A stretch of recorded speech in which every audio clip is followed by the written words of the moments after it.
जब तक नरेंद्र मोदी जी को लगता रहेगा कि मुझे हराया जा सकता है, वो बारी बारी से सबको मारेगा तोड़ेगा।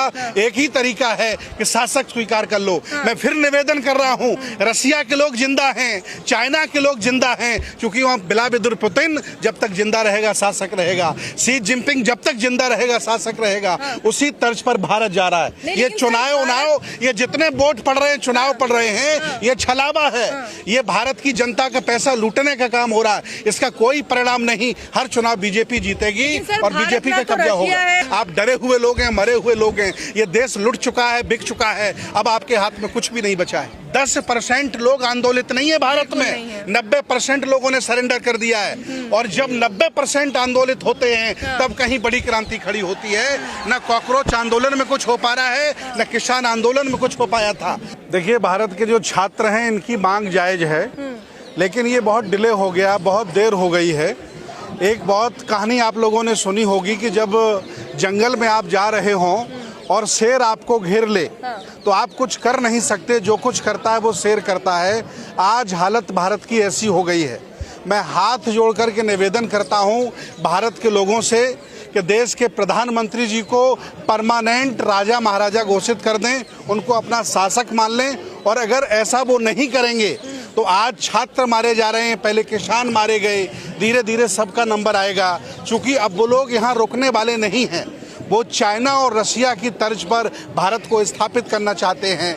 ये भलाई होगी, चाहे वो कॉकरोच हों, चाहे मेरे जैसे सन्यासी हों, और चाहे कोई भी हों, वो नरेंद्र मोदी जी को इस देश का परमानेंट श्री 1008 श्रीमंत नरेंद्र दास दामोदर मोदी महाराज स्वीकार कर लें। अगर वो ऐसा नहीं करते हैं तो मारे जाएंगे, काटे जाएंगे, कोई बचाने वाला नहीं है। अब ये देश नहीं बचा है, ये देश लोकतंत्र नहीं बचा है, यहाँ कुछ भी नहीं बचा है। और मैं 10 साल से चिल्ला रहा हूँ कि ये अब यहाँ रुकने वाला नहीं है।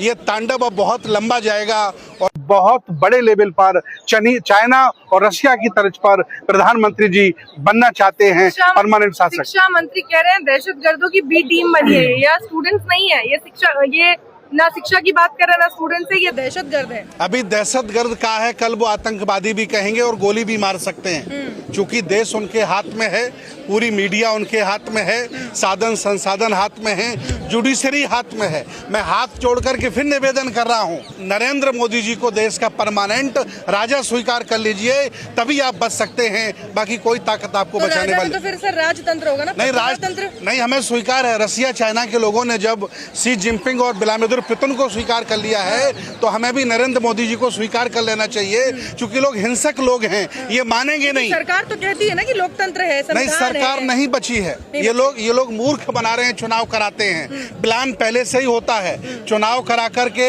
देश का पैसा बर्बाद किया जा रहा है। विपक्षी नेता और भाजपा के नेता जनता को मूर्ख बना रहे हैं। जीतना भाजपा को ही है, क्योंकि उन्हें इस देश में परमानेंट अपने आप को शासक स्थापित करना है। कोई चुनाव होगा, आप देख लेना, बीजेपी ही जीतेगी और बीजेपी के लोग ही यहाँ शासन करेंगे, सारे लोग यहाँ गुलाम बनेंगे। मैं कह रहा हूँ आपसे, प्रदर्शन का तो फिर कोई फायदा नहीं है ना? कोई फायदा नहीं है। 00 प्रदर्शन का, ये देर बहुत हो चुकी है। इसके लिए सबसे बड़े जिम्मेदार विपक्षी नालायक नेता हैं, जो परिवारवादी हैं, वंशवादी हैं, जातिवादी हैं। उन्होंने अवसर दिया तानाशाही लोगों को देश में स्थापित होने का। अब ये देश चाइना और रसिया की तर्ज पर चला गया है। अब इसको न इसका लोकतंत्र बचेगा, न संविधान बचेगा। सर, आप तो उन लोगों में से हैं जिसने किसान आंदोलन में अपनी कुटिया लगाकर आप वहाँ पर उनके साथ टिक कर बैठे रहे।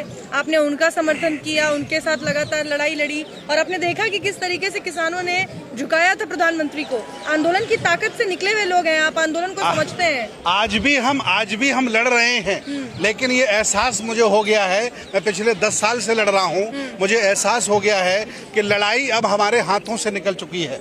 ये बहुत बड़ी लड़ाई है और ये हाथों से निकल चुकी है, अब कुछ होने वाला नहीं है। इसलिए हाथ जोड़ करके निवेदन करता हूँ कि देश के प्रधानमंत्री जी को देश का परमानेंट शासक स्वीकार कर लो, उन्हें राजा मान लो, तभी बचेगी आपकी जमीन, तभी बचेगा आपका मान सम्मान, तभी बचेगी आपकी शिक्षा, न कुछ होने वाला नहीं है। लेकिन इस बार तो जिम्मा कॉकरोचेस ने उठाया ना सर, जेनजीज ने उठाया है। बहुत तो अलग जनरेशन है, बहुत लेट हो गए कॉकरोचेस। लोगों को समझ नहीं आती जल्दी। कॉकरोच, हमारे जो अपने आप को बच्चे कॉकरोच मानते हैं, अपमान इनका किया गया। इनसे ज्यादा ताकतवर किसान हैं, इनसे ज्यादा ताकतवर देश के फौजी हैं, इनसे ज्यादा ताकतवर और भी अन्य सेक्टर के लोग हैं। सब धराशायी हो गए, बारी बारी से सबको निपटा दिया गया। ये तो आप इनको भी कर रहे हैं बच्चों को। हताश नहीं कर रहा हूं मैं युद्ध में लड़ा हुआ हारा हुआ व्यक्ति हूं और मैं अपनी आंखों से देख रहा हूं। आज मैं आपके सामने कह रहा हूं और जो मैं कह रहा हूं सत्य होगा। मैंने कहा था कि बंगाल में भाजपा बनेगी, मैंने कहा था स्टालिन खत्म हो जाएंगे। आने वाले यूपी के चुनाव में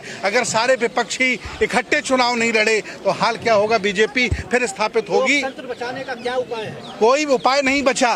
अब शेर में जंगल में हम जा रहे हैं, शेर ने हमें घेर लिया है, अब हम कुछ नहीं कर सकते हैं, जो करेगा शेर करेगा। अब लोकतंत्र नहीं बच सकता है, संविधान नहीं बच सकता है, यहाँ राजशाही स्थापित होगी। और ये मैं कह रहा हूँ, ये भाजपा चाहती है और वो करके दिखा रही है। हिंदू राष्ट्र तो बनेगा ना सर? हिंदू राष्ट्र तो सुरक्षित रहेंगे, बिल्कुल हिंदू राष्ट्र बनेगा, सारे धर्म के लोग यहाँ सुरक्षित रहेंगे। एक्चुअली जब तक नरेंद्र मोदी को ये डर बना रहेगा कि मुझे हराया जा सकता है, तब तक वो बारी बारी से सबको कूटता पीटता रहेगा। जिस दिन उसे लग जाएगा कि मुझे अब कोई हरा नहीं सकता है, मैं जब तक जिंदा रहूंगा, 100 साल तक वो जिंदा रहेंगे। अभी 25 साल उन्हें देश पर शासन करना है, इसलिए लड़ना बंद करो और कुछ करना हो करो। ये सब बेकार की बातें हैं। चाइना और रशिया की तर्ज पर भारत जा रहा है। सर क्या करे, सरकार ने कुछ करने लायक छोड़ा है?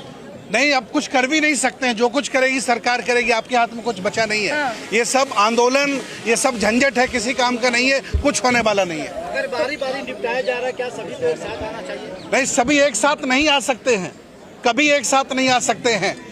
जितने परिवारवादी वंशवादी नेता हैं इकट्ठे कभी नहीं बैठ सकते हैं। सारे पत्रकार इकट्ठे नहीं बैठ पाते, सारे धर्मगुरु इकट्ठे नहीं बैठ पाते। इसका तानाशाही लोग फायदा उठाते हैं। अब ये देश, संविधान खत्म हो रहा है, लोकतंत्र खत्म हो रहा है, राजशाही शुरू हो रही है। मैं हाथ जोड़कर निवेदन करता हूं कि नरेंद्र मोदी जी को राजा स्वीकार कर लीजिए। लेकिन किसानों के कुछ गुट ने तो समर्थन दिखाया है अपना। कोई आज यहाँ तमाम शिक्षक भी आए हैं, तो लोग धीरे धीरे मोबिलाइज हो रहे हैं ना। सर क्या करेंगे शिक्षक, क्या करेंगे किसान?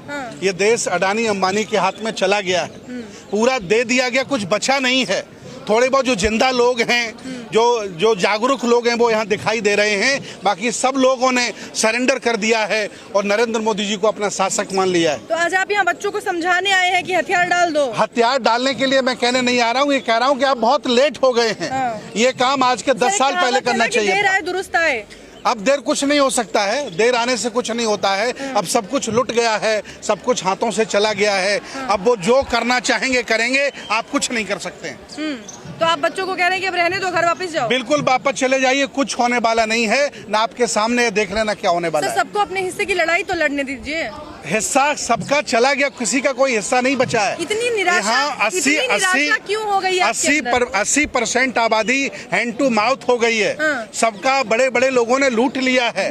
सब न्यायालय बिक गए हैं, नेता बिक गए हैं, बड़े बड़े मीडिया बिक गए, कुछ बचा नहीं है। ये सब बेकार की बातें हैं कि लोकतंत्र बचा है। मोदी जी को आप राजा मान लीजिए, तो इसी में आपकी भलाई है। आप इतने निराश क्यों? मैं निराश नहीं हूँ, मैं देश को आगे भविष्य देख रहा हूँ। मैं युद्ध क्षेत्र में लड़ने वाला एक सन्यासी हूँ। मैं निराश नहीं हूँ। मैं कह रहा हूँ बारी बारी से मारे जाओगे, क्योंकि वो लोग जो तानाशाह लोग हैं, जिनके हाथ में ये भारत चला गया है, वो यहाँ झुकने वाले नहीं है और रुकने वाले नहीं है।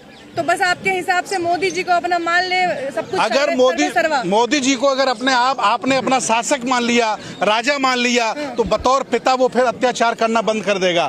जब तक उनको भय बना रहेगा कि मुझे हराया जा सकता है, मुझे जेल भेजा जा सकता है, वो बारी बारी से लोगों को मारेगा, बारी बारी से लोगों को निपटाएगा। इसलिए आप स्वीकार कर लीजिए कि भाई जब तक तुम जिंदा रहोगे देश पर राज करो, कम से कम लोगों को चैन से रहने दो, कम से कम परीक्षाएं होने दो, कम से कम जो चल रही व्यवस्था उसको चलने दो। सर आप तो बौद्ध धर्मावलंबी हैं, सन्यासी हैं, आप तो हर निराशा की चीज में भी आज मैं ये निराशा नहीं कह रहा हूँ, ये आपको कठिन से कठिन समय में मार्ग दिखाने का ये आपको निराशा लग रही होगी, मैं सच्चाई बता रहा हूँ। जब तक नरेंद्र मोदी जी को लगता रहेगा कि मुझे हराया जा सकता है, वो बारी बारी से सबको मारेगा तोड़ेगा।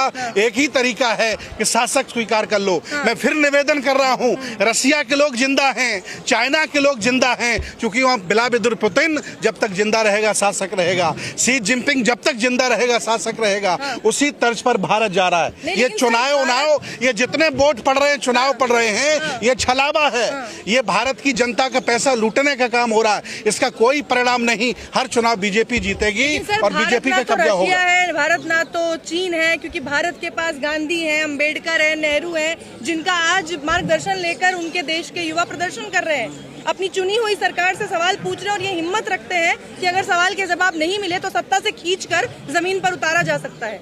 देखिए, आपसे छोटे देश थे जिन्होंने क्रांति कर दी। आप डरे हुए लोग हैं, मरे हुए लोग हैं। ये देश लुट चुका है, बिक चुका है। अब आपके हाथ में कुछ भी नहीं बचा है। आप किसान आंदोलन की तरह यहाँ बैठेंगे इनके साथ कि मैं किनके साथ अगर ना होता तो यहाँ क्यों आता? आज भी उनके साथ हूँ, लेकिन मैं कह रहा हूँ कि बहुत देर कर दी है।